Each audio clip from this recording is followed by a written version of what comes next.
Then, my dead father's lawyer showed up with a $1.2 billion check.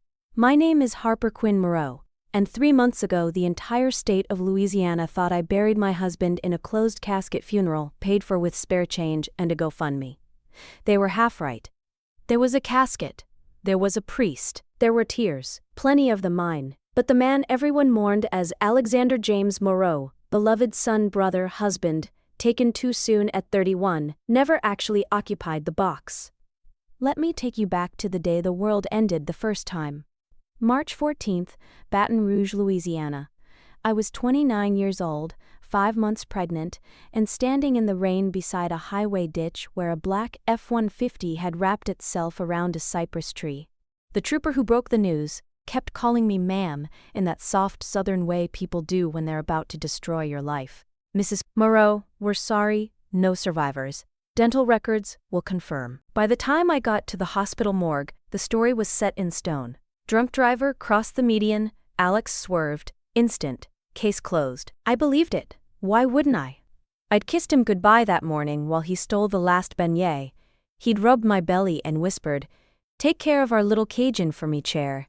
Then he left for a quick meeting in New Orleans. That was the last time I saw him alive, or so I thought.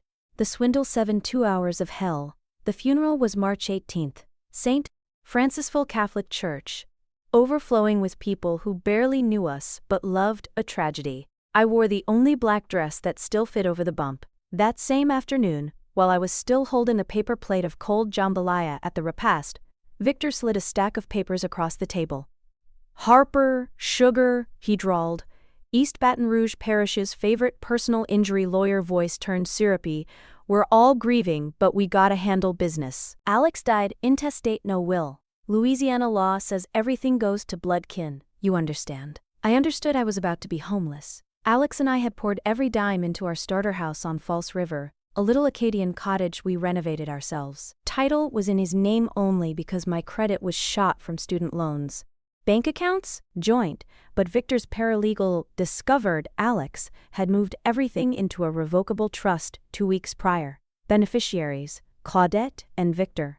By the time the dirt settled on the coffin, I had $11,412 in my personal checking, a 6-year-old Corolla with 180K miles, a baby due in July, an eviction notice taped to my front door. Victor even took the dog, Gumbo, because Alex bought him with family money. I lasted 6 weeks in a 1-bedroom above a laundromat in Plaquemine, washing scrubs at night so I could keep my nursing job at Our Lady of the Lake. I sold my wedding ring for $800 and cried in the pawnshop bathroom. Then came the foreclosure letter. I had 30 days. They scheduled the estate sale for the Saturday after July 4th. I was too broken to fight anymore. I just wanted to hold my daughter one time before I figured out how to be homeless with a newborn. On June 21st, I went back to the cemetery alone. 8 months pregnant, waddling between the headstones in 98-degree heat, talking to a marble slab that said Alexander James Moreau, 1993 to 2025. I laid a single white camellia on the grave and whispered, "I'm sorry I couldn't keep our house. I'm sorry I couldn't keep anything." That's when the Maybach showed up. It glided down the gravel lane like a black shark, S-Class, tinted windows, diplomatic plates. The driver wore a navy suit and the kind of sunglasses that cost more than my car. He opened the rear door and a woman stepped out. 60-something, immaculate silver bob, dove gray Chanel suit, pearls the size of muscadines. She looked like old money that had never sweated a day in its life. "Mrs. Harper Quinn Moreau?" Her voice was crisp New England boarding school. I nodded, too tired to be afraid. She extended a gloved hand. "Eleanor Whitmore, managing partner, Whitmore and Associates, Boston. Your late father's attorney. My father died when I was 7. Overdose. We never even had a funeral." I laughed, actually laughed, until I realized she wasn't joking. "Miss Quinn, may I suggest we speak somewhere cooler? You're about to have a heat stroke and that would be inconvenient." I don't know why I got in the car. Maybe because the AC felt like heaven. Maybe because I had literally nothing left to lose. Eleanor opened a Hermes briefcase and slid a single photograph across the seat. It was Alex. Alive. standing on the tarmac beside a Gulfstream G650 in a navy baseball cap and sunglasses, arms crossed, grinning like the beautiful bastard he was. My scream scared the driver so bad he swerved. "He's not dead," Eleanor said calmly. "He's in federal witness protection, and he's been trying to get to you for 3 months, but Victor and Claudette had you watched 24/7. Today was the first day your tail was off duty." I couldn't breathe. "Start from the beginning," I managed. She did. Alexander James Moreau was never just a petrochemical engineer from St. Francisville. His real name, Alessandro De Luca. His real job, lead accountant for the Calabrese crime family, New Orleans division. For 8 years he cooked books, laundered money through shrimp boats and Mardi Gras crews, and skimmed just enough to stay alive. 2 years ago he started feeding evidence to the FBI. In exchange they promised him and his future family a new life. Then I got pregnant. Alex wanted out early. The Calabrese family does not allow early retirement. The car accident was their first warning. The FBI staged the crash, swapped dental records, gave Alex a new face, minor surgery, and parked him in a safe house in Montana under the name James Quinn. He thought his family, Claudette and Victor, were innocent. They weren't. Turns out, Mama Claudette's side of the family had been Calabrese associates since Prohibition. When they realized Alex flipped, they decided to cash in twice, collect the life insurance, and sell his ledgers to the highest bidder. They needed me gone, because community property laws meant I could contest the estate. So they buried an empty box, forged the trust documents, and waited for me to disappear. Eleanor handed me a thick cream envelope sealed in crimson wax with a crest I didn't recognize.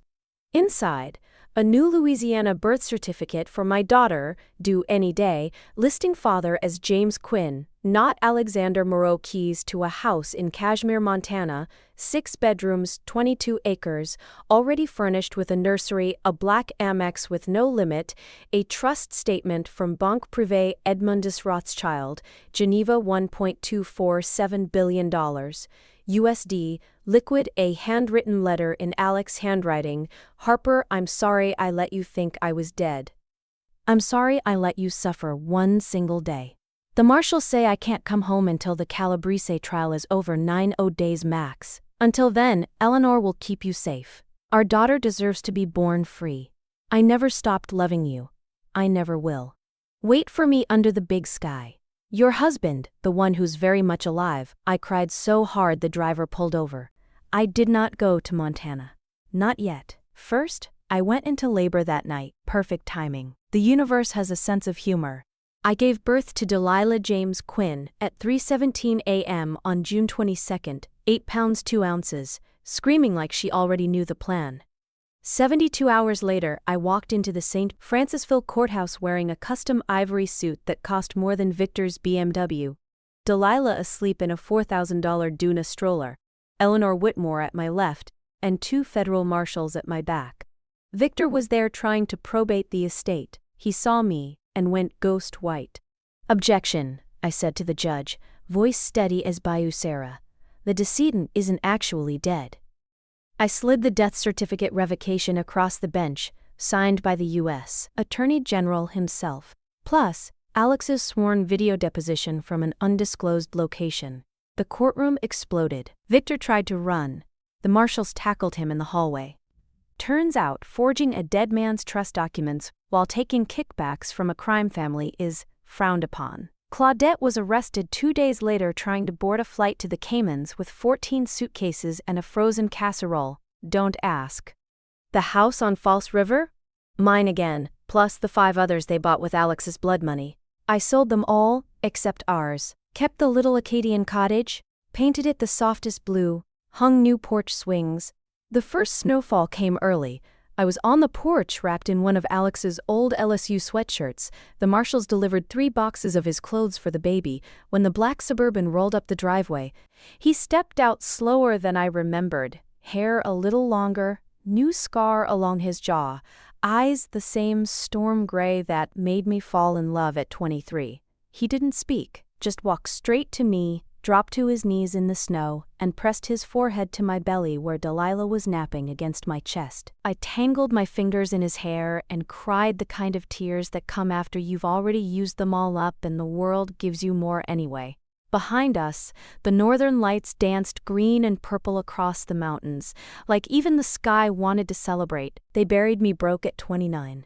They buried the wrong man. And somewhere in a federal prison in Louisiana, Victor and Claudette are learning the difference between a coffin and a consequence. The camellia I left on an empty grave that day, it's blooming now on our Montana porch, white as forgiveness, strong as second chances. This is Harper Quinn Moreau, wife of a ghost who came back, mother of a miracle, and the woman who turned $1 billion lie into the truth she was always meant to live. Clear skies and full hearts, Harper, out.